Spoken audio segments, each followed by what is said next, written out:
नमस्कार दोस्तों, LIS learning academy के यूट्यूब चैनल पर आपका स्वागत है। दोस्तों मैं आपके साथ मनीष दादीज। जैसा कि दोस्तों हम बात कर रहे थे पंजाब स्कूल लाइब्रेरियन एग्ज़ाम की, जो हमारा प्रीवियस ईयर क्वेश्चन पेपर के क्वेश्चन की जो सीरीज़ चल रही है, उसी सीरीज़ में दोस्तों आज हम बढ़ते हुए, कल हमने 70 क्वेश्चन तक कर लिए थे, कुल 70 क्वेश्चन। आज से हम उस पेपर के 70 क्वेश्चन से आगे की बात करेंगे दोस्तों। तो अब तक आपने अगर YouTube चैनल को सब्सक्राइब नहीं किया है, लाइक नहीं किया वीडियो को, तो एक बार ज़रूर कर लेना। और दोस्तों आज का हमारा पहला क्वेश्चन शुरू करने से पहले बता देता हूं कि कल आपका जो लीगल क्लर्क का जो एग्ज़ाम था दोस्तों, लीगल क्लर्क के एग्ज़ाम में भी कंप्यूटर के क्वेश्चन कुछ पूछे गए थे, 15 से 20 क्वेश्चन पूछे गए थे। अगर किसी स्टूडेंट के पास है तो वो दोस्तों मुझे पर्सनली सेंड कर सकता है, या जो LIS लर्निंग एकेडमी का जो आपका डिस्कशन ग्रुप है व्हाट्सएप पे और टेलीग्राम चैनल पे, तो वहाँ भी शेयर कर सकते हैं, ताकि वो कंप्यूटर के जो क्वेश्चन पूछे गए हैं उन क्वेश्चन का सोल्यूशन मैं आपको करवा पाऊँ। हालांकि अगर मुझे पहले अवेलेबल हो गया तो आज के ही दिन दोस्तों आपके लिए क्लास अवेलेबल करवा दी जाएगी। तो दोस्तों यूट्यूब चैनल से जुड़े रहिएगा, बेल आइकन है जो उस पर क्लिक कर दीजिएगा ताकि आपको नोटिफिकेशन आ जाए नई वीडियो का। क्लियर? तो हम शुरू करते हैं दोस्तों हमारे लाइब्रेरी एंड इन्फॉर्मेशन साइंस के कुछ इंपॉर्टेंट क्वेश्चन जो प्रीवियस ईयर पेपर एग्जाम में पूछे गए हैं। तो आज का हमारा पहला question, which one of the following is not an input device, कि निम्नलिखित में से कौन सी इनपुट डिवाइस नहीं है। जो ऑप्शन दिए गए हमें इनमें से बताना है कि कौन सी इनपुट डिवाइस नहीं है, कौन सी इनपुट नहीं है। Option 1 joystick, option 2 keyboard, option 3 plotter और ऑप्शन 4 स्कैनर। तो एक दोस्तों आप नोट भी कर सकते हो कि जो स्कैनर है ना, स्कैनर, ये स्कैनर दोस्तों इनपुट भी होता है कई बार और आउटपुट भी होता है। इनपुट और आउटपुट दोनों ही होता है, ठीक है। हमें पूछा है केवल इनपुट डिवाइस नहीं है, तो जॉयस्टिक दोस्तों इनपुट डिवाइस होता है, कीबोर्ड इनपुट डिवाइस होता है, प्लॉटर स्कैनर भी होता है, लेकिन जो प्लॉटर है दोस्तों, प्लॉटर इनपुट डिवाइस नहीं होता। अब आप बात करें कि प्लॉटर क्या होता है दोस्तों। प्रिंटर से जब पेज प्रिंट किए जाते हैं, लेकिन प्रिंटर का बड़ा रूप जो होता है वो प्लॉटर है। यानी आपने फ्लेक्स वगैरह देखे होंगे कि जो फ्लेक्स निकलते हैं बड़े बड़े प्रिंटिंग प्रेस से, तो वो मशीन से निकलते हैं, उस मशीन को क्या बोलते हैं? प्लॉटर। ये इनपुट डिवाइस होती है प्लॉटर। क्लियर दोस्तों? अब देखिए हमारा नेक्स्ट क्वेश्चन, इस क्वेश्चन का राइट आंसर क्या होगा आपका कि इनपुट डिवाइस इनमें से नहीं है प्लॉटर। तो प्लॉटर इनपुट नहीं है तो क्या होगी दोस्तों? प्लॉटर आउटपुट डिवाइस है। कौन सी डिवाइस है? आउटपुट डिवाइस है। कंप्यूटर बेसिक से यही क्वेश्चन आते हैं दोस्तों। जनरेशन पूछ ली जाती है, इनपुट आउटपुट डिवाइस पूछ ली जाती है, या लैंग्वेज भी पूछ ली जाती है। क्लियर? अब देखते हैं हमारे अगले क्वेश्चन को। नेक्स्ट क्वेश्चन की ओर बढ़ते हैं हम, देखना ध्यान से नेक्स्ट क्वेश्चन दोस्तों, कि which of the following is provided on the web and can be accessed from anywhere with the help of internet. दोबारा देखना क्वेश्चन क्या कहता है कि which of the following is provided on the web, कि जो इंटरनेट या web पे उपलब्ध रहती है, प्रदान की जाती है, and can be accessed from anywhere, की जिसे कहीं भी एक्सेस किया जा सकता है, किसकी सहायता से? Help of internet. तो जैसा कि आपको पता है, option 1 web OPAC, option 2 OPAC, option 3 dictionary catalogue, या ऑप्शन 4 क्लासिफाइड कैटालॉग। तो बताना चाहूँगा दोस्तों दो है, एक तो होता है ओपेक, एक है web OPEC.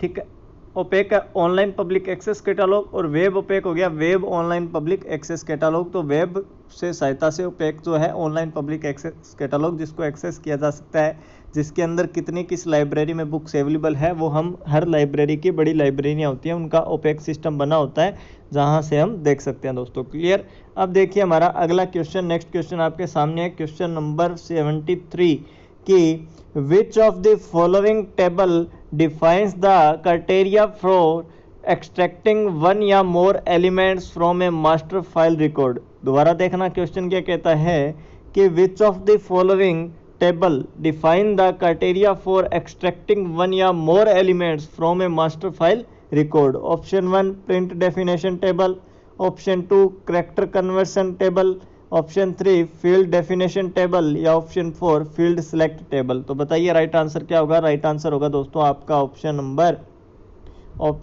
4 field select table. जो मास्टर फाइल रिकॉर्ड है उसके अंदर एक से अधिक जो एलिमेंट्स है, तत्व हैं, उनका क्राइटेरिया को डिफाइन करता है टेबल को। क्लियर दोस्तों?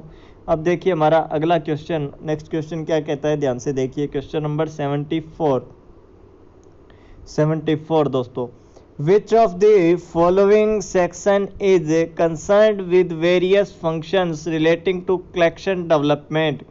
कि कौन सा सेक्शन होता है दोस्तों लाइब्रेरी में जो कि कंसर्न होता है किनके साथ, बहुत सारे फंक्शन कार्य करने का कलेक्शन डेवलपमेंट से relating. Option 1 acquisition, option 2 circulation, option 3 maintenance या ऑप्शन 4 टेक्निकल। तो बताइए दोस्तों कौन सा सेक्शन जो कलेक्शन डेवलपमेंट से रिलेटिंग है, जो वेरियस फंक्शंस को कंसर्न करता है। Option 1 acquisition, option 2 circulation, option 3 maintenance या ऑप्शन 4 टेक्निकल। तो बताना चाहूँगा इसका राइट आंसर होगा आपका एक्विजिशन सेक्शन, अधिग्रहण विभाग। कौन सा विभाग? अधिग्रहण या एक्विजिशन सेक्शन दोस्तों। क्लियर? या इसे हिंदी में अर्जन विभाग भी बोलते हैं, अधिग्रहण विभाग भी बोलते हैं, दोनों एक ही बात है दोस्तों। क्लियर? अब देखिए हमारा अगला क्वेश्चन, नेक्स्ट क्वेश्चन आपके सामने दोस्तों क्या है कि which of the following sources is an annual compendium of data and statistics of a given year? देखना ध्यान से कि which of the following source कौन सा स्रोत है जो कि is an annual यानी वार्षिक ही है, ये तो कंफर्म हो गया कि ईयरली होगा। is an annual compendium of data and statistics of a given year। तो बताइए दोस्तों कौन होगा? Option 1 almanac, option 2 encyclopedia, option 3 dictionary और ऑप्शन 4 ईयर बुक। तो जैसा कि दोस्तों ईयर का बता दिया तो यानी इंसाइक्लोपीडिया और डिक्शनरी तो गलत हो जाएंगे, क्योंकि ईयरली एक तो होता है एल्मनास दोस्तों, क्या होता है? एल्मनास, ठीक है, एक होता है ईयर बुक। क्लियर? अब एल्मनास को हिंदी में बोलते हैं दोस्तों पंचांग। क्या बोलते हैं? पंचांग। ये तो क्या करता है? अगले वर्ष, जो अगला नेक्स्ट ईयर होगा उसके बारे में जानकारी देता है। और ईयर बुक क्या है? पिछले वर्ष में जितनी घटनाएं घटित हुई उनकी जानकारी प्रदान करता है। तो याद रखना, जो annual compendium of data and statistical which year A given year, तो वो होगी ऑप्शन नंबर 4 आपका ईयर बुक होगा इसका राइट आंसर दोस्तों। कौन सा ऑप्शन राइट होगा? ईयर बुक इसका राइट आंसर होगा। अब देखिए हमारा next question, question number 76 number question है दोस्तों। विच of the following sources is a compilation of miscellaneous information in a compact and handy form? कि कौन सा सोर्स है जो कि compilation of miscellaneous information in a compact and handy form? Option 1 year book, option 2 almanac, option 3 directory, option 4 handbook. तो बताइए दोस्तों इसका राइट आंसर क्या होगा? तो राइट आंसर होगा हैंडबुक। क्या होगा? हैंडबुक दोस्तों, हस्त पुस्तिका। हैंडबुक यानी हस्त पुस्तिका। कौन सी पुस्तिका? हस्त पुस्तिका या हैंडबुक। क्लियर? कॉम्पैक्ट है, हैंडी फॉर्म, हैंडी वर्ड से ही आप सोल्व कर सकते हैं इस क्वेश्चन को दोस्तों। क्लियर? अब देखिए नेक्स्ट क्वेश्चन क्या कहता है हमारा अगला question. Which of the following sources is a compilation of systematic summary of knowledge? तो बताइए कौन सा सोर्सेस जो कंपाइल करता है किसको? सिस्टमेटिक समरी ऑफ नॉलेज, यानी ज्ञान की सिस्टमेटिक समरी, सारांश के रूप में। Option 1 encyclopedia, option 2 almanac, option 3 dictionary और ऑप्शन 4 ईयर बुक। तो बताइए दोस्तों सिस्टमेटिक समरी ऑफ नॉलेज में जो कंपाइल करता है सोर्स, कौन सा सोर्स होगा? तो याद रखना क्वेश्चन नंबर 77 जो है आपका, इसका राइट आंसर क्या है? एनसाइक्लोपीडिया यानी दोस्तों विश्वकोश। कौन सा कोश? विश्वकोश। कौन सा कोश? विश्वकोश। अब आपके लिए क्या क्वेश्चन है? कमेंट बॉक्स में किन्हीं दो एनसाइक्लोपीडिया के नाम और कब पब्लिश हुआ फर्स्ट एडिशन, इनके बारे में बताओगे, किन्हीं दो के बारे में आप लिखोगे दोस्तों। क्लियर? अब देखिए हमारा अगला क्वेश्चन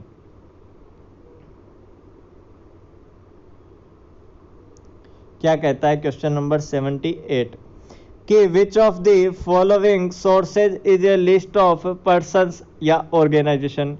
कि कौन सा सोर्स है जो कि किन्हीं लोगों या संस्थाओं की एक लिस्ट होती है, सूची होती है, जिसमें सिस्टमेटिक अरेंज की होती है, जो सिस्टमेटिकली अरेंज होती है। तो बताइए दोस्तों वो कौन सा होगा? Option 1 encyclopedia, option 2 year book, option 3 एल्मनास या option 4 directory.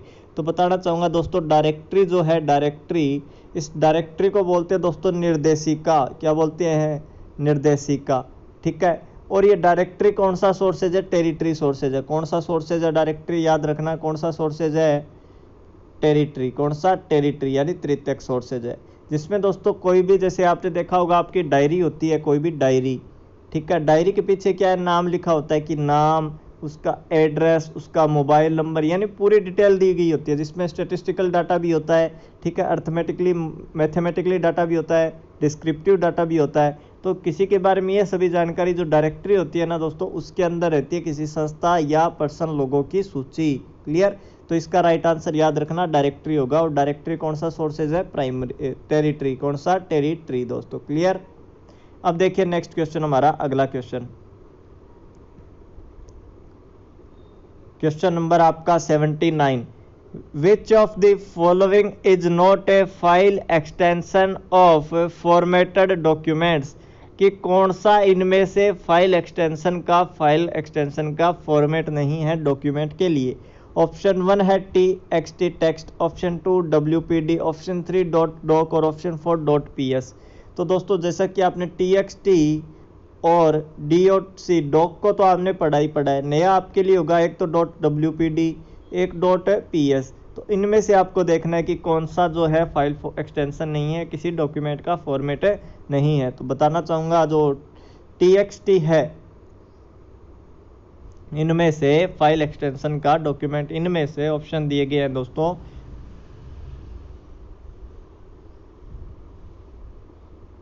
File extension of formatted documents.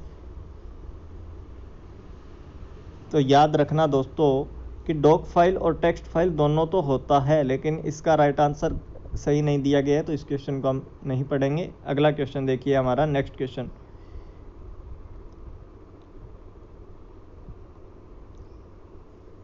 Books week in India is celebrated every year in the month of, कि जो बुक्स वीक है भारत के अंदर, पुस्तक सप्ताह है, वो कब सेलिब्रेट किया जाता है? पूरे एक साल में किस महीने में किया जाता है साल के?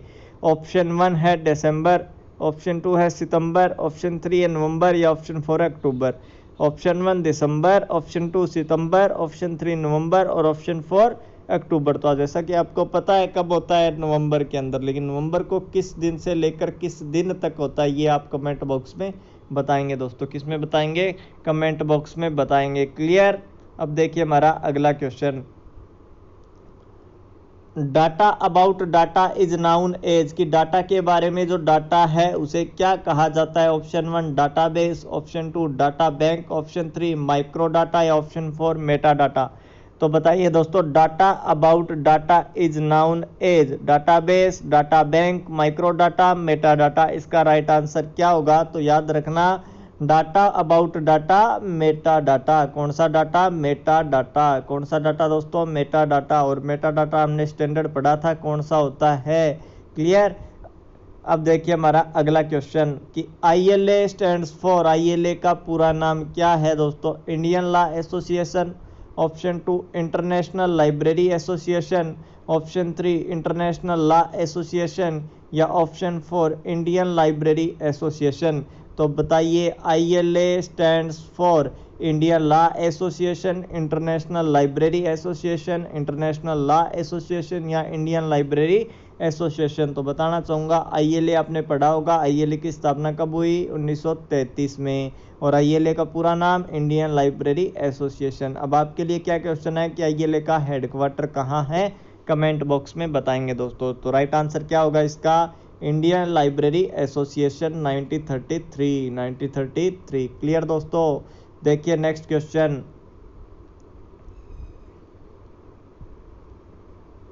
अच्छा क्वेश्चन है दोस्तों कि papyrus was used as a writing material. Papyrus दोस्तों पेपर होता है, ठीक है। इस पेपर का प्रयोग कब किया गया था, या यूज्ड राइटिंग मटेरियल के लिए कब किया गया, या कहाँ यूज किया गया? वाज कहाँ किया गया था? इजिप्टियन, ठीक है, इटालियन, सुमेरियंस, या रोमन्स। बताइए कौन सा राइट आंसर है इसका होता है दोस्तों? इजिप्टियन यानी मिस्रवासी। कौन से वासी? मिस्रवासी। मिस्र दोस्तों देश में किसका use? Papyrus paper. Papyrus paper है जो इसका use as writing material by किसके द्वारा इसका यूज राइटिंग में किया गया था? मिस्रवासियों द्वारा। ऑप्शन नंबर 1 इसका राइट आंसर होगा। अब देखिए नेक्स्ट क्वेश्चन, हमारा क्वेश्चन नंबर 84 कि state of the art report generally highlights, कि जो state of the art report generally highlights option 1 administrative aspects, option 2 biographic aspect, option 3 general aspects या option 4 technical aspect. बताइए administrative aspects होगा या biographic aspects होगा या general aspects होगा या टेक्निकल एस्पेक्ट्स होगा। इसका राइट आंसर बताइए दोस्तों। State of the art report generally highlights. Clear, तो बताइए इसका राइट आंसर टेक्निकल एस्पेक्ट। क्या होगा? टेक्निकल एस्पेक्ट्स इसका राइट आंसर होगा, यानी ऑप्शन नंबर आपका 4 इसका राइट आंसर होगा दोस्तों। क्लियर, अब देखिए नेक्स्ट क्वेश्चन। नेक्स्ट क्वेश्चन क्या कहता है? फायरफॉक्स इज ए, कि फायरफॉक्स जो है वो क्या है? Firefox is A option 1 library automation software, option 2 search engine, option 3 computer operating system या ऑप्शन 4 वेब ब्राउजर। तो बताइए दोस्तों लाइब्रेरी ऑटोमेशन सॉफ्टवेयर है फायरफॉक्स, फायरफॉक्स या सर्च इंजन है या कंप्यूटर ऑपरेटिंग सिस्टम है या वेब ब्राउजर है। तो आपको पता भी है कि जो फायरफॉक्स है वो एक वेब ब्राउजर है। क्लियर, किन्हीं 2 वेब ब्राउजर के आपको नाम बतानी है दोस्तों, वो कमेंट बॉक्स में आप बताओगे फायरफॉक्स के अलावा किसी 2 वेब ब्राउजर्स के नाम। क्लियर, ये आपके लिए क्वेश्चन है दोस्तों, आप खुद प्रयास करना, क्योंकि ये क्वेश्चन आते हैं कौन सा वेब ब्राउजर नहीं है, कौन सा वेब ब्राउजर है, कौन सा सर्च इंजन नहीं है, कौन सा सर्च इंजन है। तो अगर आप अब कमेंट करोगे, लिखते हो, तो दोस्तों आप भूलोगे नहीं, इसीलिए मैं आपको बताता हूँ। अगर आपने नहीं पढ़े हैं तो इस बहाने पढ़ लोगे दोस्तों, क्योंकि अब तो देखो 6 दिन है आपके पास। आज Monday, Tuesday, Wednesday, Thursday, Friday और सैटरडे, 3 और 3 6 दिन है दोस्तों। कंप्लीट 6 दिन है। 6 दिनों में हमारी 6 सीरीज और हो जाएगी दोस्तों, 6 सीरीज और हो जाएगी। आशा करता हूँ क्लासेस जो है वो आपके लिए फ़ायदेमंद हो, इंपॉर्टेंट हो, जो क्वेश्चन हमने पढ़े हैं एग्ज़ाम में पूछे जाएँ, ताकि आपका एग्ज़ाम अच्छे से हो दोस्तों। क्लियर, और कंप्यूटर के जो क्वेश्चन लीगल कलर का आपका जो कल संडे को एग्ज़ाम हुआ था, उसके जो क्वेश्चन हैं उन क्वेश्चन को मैं ज़रूर लेके आऊँगा। तो आपको दोस्तों आपको क्या करना है, अबाउट के अंदर जाओगे आप, अबाउट में आपको टेलीग्राम ग्रुप के लिंक दिए गए हैं, तो वहाँ से टेलीग्राम चैनल ज्वाइन कर लेना, ताकि आपके पास सूचना आती रहे। नहीं तो बेल आइकन पे भी क्लिक कर देना यूट्यूब चैनल के, ताकि जो क्लास जब होगी वो आपको बता दी जाएगी। और यूट्यूब चैनल का कम्युनिटी भी ऑप्शन है, उसका भी यूज़ किया करो। कम्युनिटी ऑप्शन में दोस्तों कोई भी नई पोस्ट रहती है, कोई भी क्लास रहती है, कोई भी सूचना रहती है, तो वो आपके लिए उपलब्ध करवा दी जाती है। या इसके अलावा जो भी लाइब्रेरी साइंस से डिग्री डिप्लोमा कर रहे हैं उनके लिए भी सूचना रहती है दोस्तों। क्लियर, तो आप LIS लर्निंग एकेडमी के यूट्यूब चैनल से जरूर बने रहिएगा दोस्तों। क्लियर, अब देखिए हमारा अगला question, cross reference entry is also called in CCC। यह भी दोस्तों रिपीटेड क्वेश्चन है, हमारा पढ़ा हुआ क्वेश्चन है कि CCC यानी दोस्तों क्लासिफाइड कैटालॉग कोड। ये कैटालॉगिंग कोड की स्कीम है रंगनाथन जी ने बनाई थी 1934 में। इसके अंदर दोस्तों एडेड एंट्री में एक एंट्री होती है क्रॉस रेफरेंस एंट्री। उस क्रॉस रेफरेंस एंट्री को और क्या कहते हैं ये पूछा है। Option 1 subject analytical, option 2 title analytical, option 3 class index या ऑप्शन 4 क्लास नंबर। तो बताइए cross reference entry is also called in CCC। तो केवल आपको याद रखना है सब्जेक्ट एनालिटिकल। क्या याद रखना है? सब्जेक्ट एनालिटिकल, जो कि क्रॉस रेफरेंस एंट्री का ही नाम है। और किसके लिए? CCC के अंदर। तो बताना चाहूँगा दोस्तों, जो 2 प्रकार की एंट्रीज होती है कैटालॉगिंग में, एक होती है दोस्तों आपकी मेन एंट्री और एक होती है एडेड एंट्री। उसी एडेड एंट्री में क्या है, 3 टाइप होते हैं। ठीक है, पहला टाइप होता है क्रॉस रेफरेंस एंट्री। ठीक है, पहला टाइप क्या होता है? Cross reference entry. दूसरा टाइप होता है इंडेक्स एंट्री। ठीक है, और तीसरा टाइप होता है क्रॉस रेफरेंस इंडेक्स एंट्री। लेकिन जो ये इंडेक्स एंट्री है इसके भी 2 टाइप होते हैं, एक होता है बुक इंडेक्स एंट्री और एक होता है क्लास इंडेक्स एंट्री दोस्तों। क्लियर, ये कार्ड के बैक साइड ट्रेसिंग में बनाई जाती है एंट्री, हमेशा एडेड एंट्री। क्लियर, अगर आपने दोस्तों लाइब्रेरी कैटलॉगिंग और क्लासिफिकेशन को प्रैक्टिकली पढ़ना है, यानी ये जो CCC, ACR2, CC, DDC इन स्कीम को अच्छे से लर्न करना है, तो दोस्तों आप LIS लर्निंग एकेडमी का एप्लीकेशन गूगल प्ले स्टोर से डाउनलोड कर सकते हैं। वहाँ पे CC का अलग कोर्स, DDC का अलग कोर्स, CCC का अलग कोर्स, ACR2 का अलग अलग कोर्स बने हुए हैं, वहाँ से आप परचेज करके पढ़ सकते हैं दोस्तों। क्लियर, और नाम मात्र की फ़ीस में कोर्सेज है दोस्तों, ज़्यादा फीस भी हमने नहीं रखी है, ताकि आप अपनी तैयारी करते रहे। या जो भी आपका भाई बहन लाइब्रेरी साइंस में डिग्री या डिप्लोमा कर रहे हैं और प्रैक्टिकल पेपर में पास आना चाहते हैं, वो भी कर सकते हैं। ठीक है दोस्तों। क्लियर, अब देखिए हमारा अगला क्वेश्चन,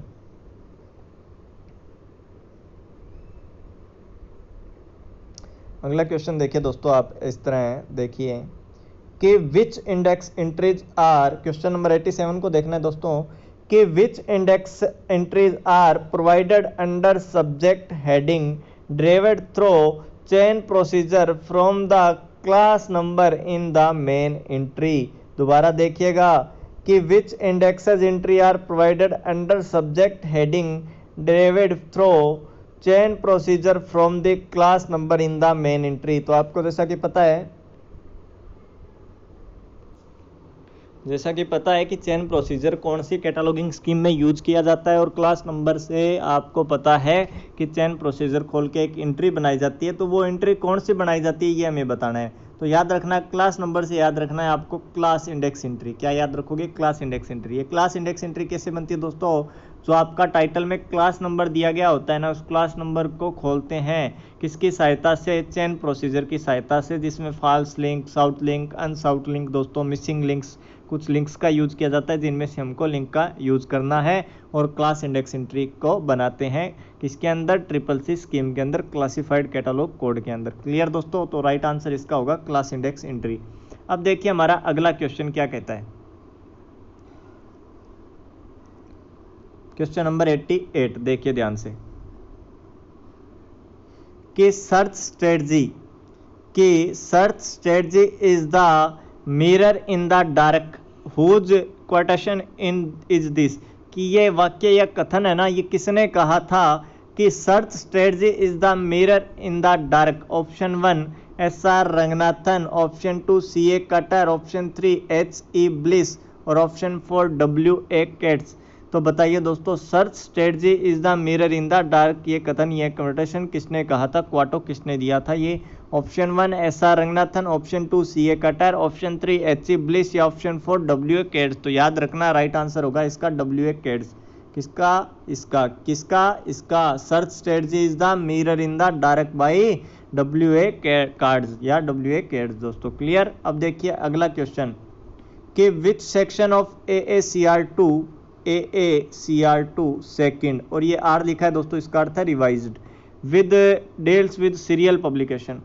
कि कौन सा सेक्शन है AACR2 सेकंड का, रिवाइज्ड एडिशन का, जो कि डील करता है सीरियल पब्लिकेशन के साथ? Option 1 part A section 12, option 2 part A section 3, option 3 part B section 3, या ऑप्शन 4 पार्ट B सेक्शन 12। तो दोस्तों राइट आंसर इसका क्या होगा? अगर आपने डिस्क्रिप्टिव AACR2 को अच्छे से रीड किया है, उसके रूल रेगुलेशन पढ़े हैं, तो ये आप इसका आंसर दे सकते हैं दोस्तों, नहीं तो आप रटिफिकेशन कर सकते हैं। तो बताइए क्वेश्चन नंबर 89 का राइट आंसर क्या होना चाहिए? राइट आंसर है दोस्तों कि सीरियल पब्लिकेशन के बारे में जो है वो बताता है पार्ट A सेक्शन 12 में, पार्ट A सेक्शन 12 में। किसके अनुसार दोस्तों? AACR2 सेकंड के रिवाइज्ड एडिशन के अनुसार। अब देखिए हमारा अगला question, which service of the following demands the creation of a user profile? कि which service of the following demands the creation of a user profile? कि यूजर प्रोफाइल क्रिएट किसकी, कौन सी सर्विस के डिमांड में एक यूजर की profile तैयार होती है? ऑप्शन 1 है रेफरल, ऑप्शन 2 है रेफरेंस, ऑप्शन 3 है CS, या ऑप्शन 3 है SDI, और ऑप्शन 4 है CS। तो बताना चाहूँगा दोस्तों, यूज़र प्रोफाइल बनती है, ये आपने पढ़ा भी होगा, कि जिसमें हम कंप्यूटर का यूज़ कर लेंगे उसमें बिल्कुल बनेगी। तो याद रखना इसका राइट आंसर होगा दोस्तों आपका SDI। और SDI में हमने पढ़ा था HP लोहान, और HP लोहान के साथ में हमने क्या पढ़ा था कि इसमें कंप्यूटर का यूज किया था HP लोहान ने, जो कि एक CAS का ही रूप है। क्लियर? हमने पढ़ा था दोस्तों किसका रूप है ये? CAS का ही एक प्रकार है। कौन? SDI विधि, SDI सर्विस दोस्तों। ठीक, क्लियर? अब देखिए हमारा अगला क्वेश्चन, नेक्स्ट क्वेश्चन क्या कहता है।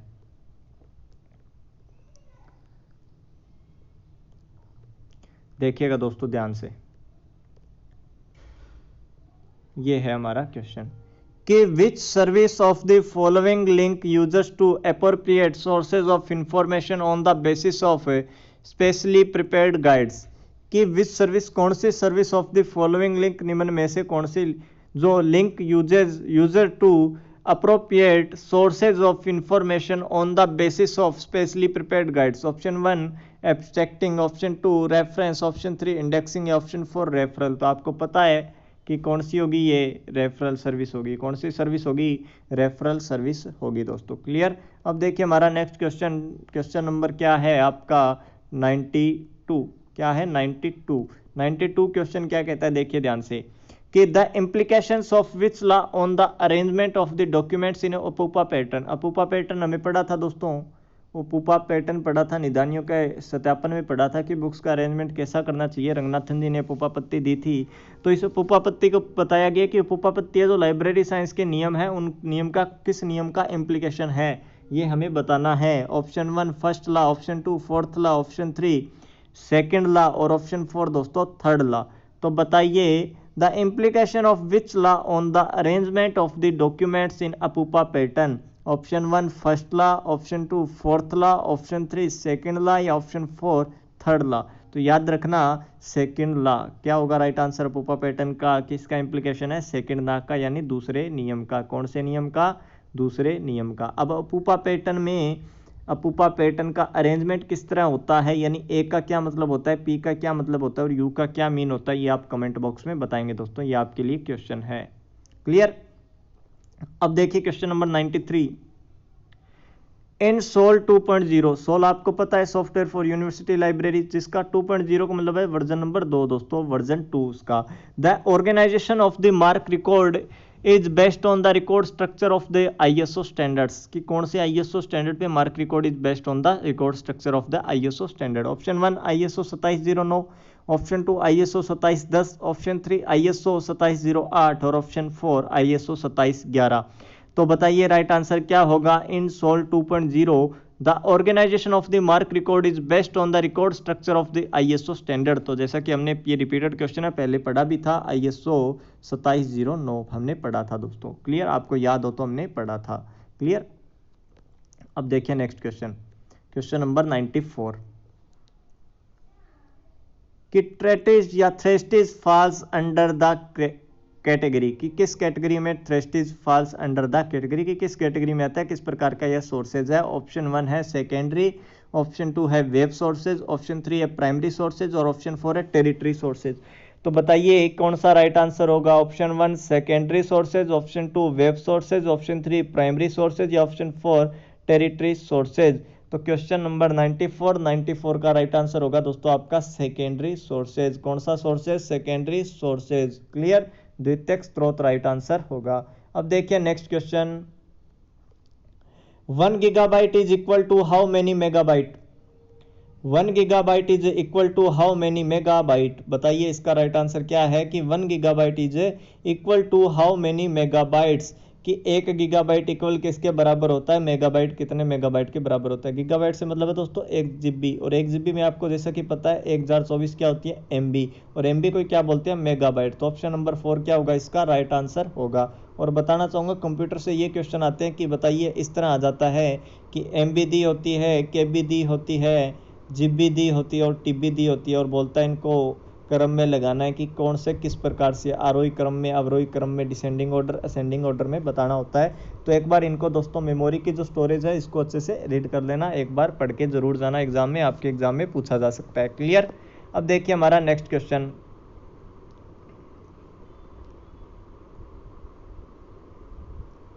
ये है क्वेश्चन दोस्तों, identify the correct order of the evolution of the following operating system, कि जो ये सभी दिए गए हैं वो हमें ऑप्शन में वो है ऑपरेटिंग सिस्टम, इनको क्या है करेक्ट ऑर्डर में इवोल्यूशन के हिसाब से कि किसका विकास कब हुआ उसके अकॉर्डिंग हमें क्रम वाइज लगाना है। तो कौन सा राइट आंसर होगा दोस्तों। ऑप्शन 1 क्या है, विंडोज, लिनक्स, लिनक्स के बाद में विंडो NT, NT के बाद MS DOS, फिर लिनक्स, फिर विंडो, फिर MS DOS, फिर window, window, MS DOS, Windows and Linux. तो आपको केवल याद रखना है सबसे पहले कुछ भी हो सबसे पहले आएगा MS DOS। तो MS DOS दिया गया केवल ऑप्शन नंबर 4 में। तो राइट आंसर क्या है, MS DOS, MS DOS के बाद विंडो, विंडो के बाद लिनक्स, लिनक्स के बाद में विंडो NT। क्लियर। तो राइट आंसर ऑप्शन नंबर 4 होगा राइट आंसर क्वेश्चन नंबर आपके 96 का दोस्तों। क्लियर। अब देखिए हमारा नेक्स्ट क्वेश्चन,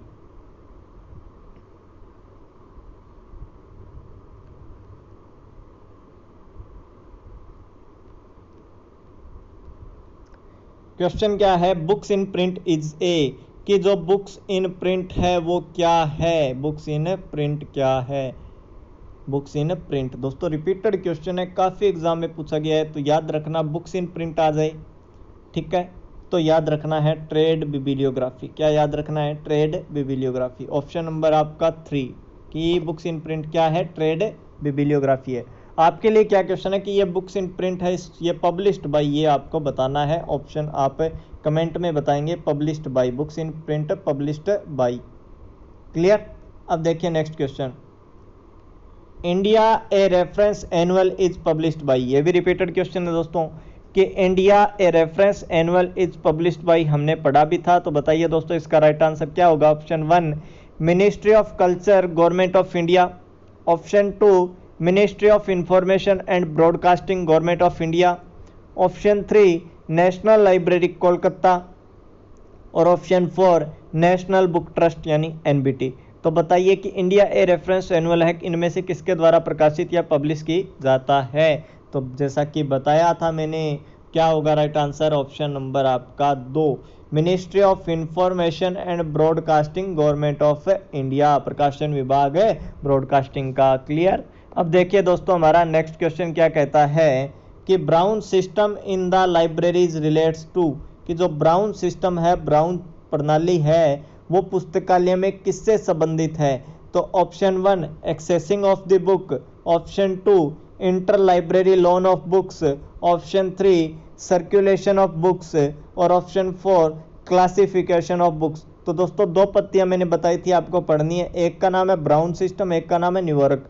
तो इनका पूरा नाम की बात करें तो नाम आता है ब्राउन चार्जिंग सिस्टम और न्यूयॉर्क चार्जिंग सिस्टम। अब चार्ज आपको पता है दोस्तों, चार्जिंग डिस्चार्जिंग किसके अंतर आता है, कौन से सेक्शन में होता है? तो वो आपको पता है सर्कुलेशन में होता है। बुक इश्यू रिटर्न किस में रहता है? सर्कुलेशन में रहता है, परिसंचालन में रहता है। कौन से विभाग में? परिसंचालन विभाग में या आदान प्रदान विभाग में रहता है, जिसके अंदर ब्राउन सिस्टम और न्यूयॉर्क सिस्टम ये दो पद्धतियां हैं, इनका यूज किया जाता है। ये आपको याद रखना है। एक और आती है दोस्तों RFID भी है, ठीक है।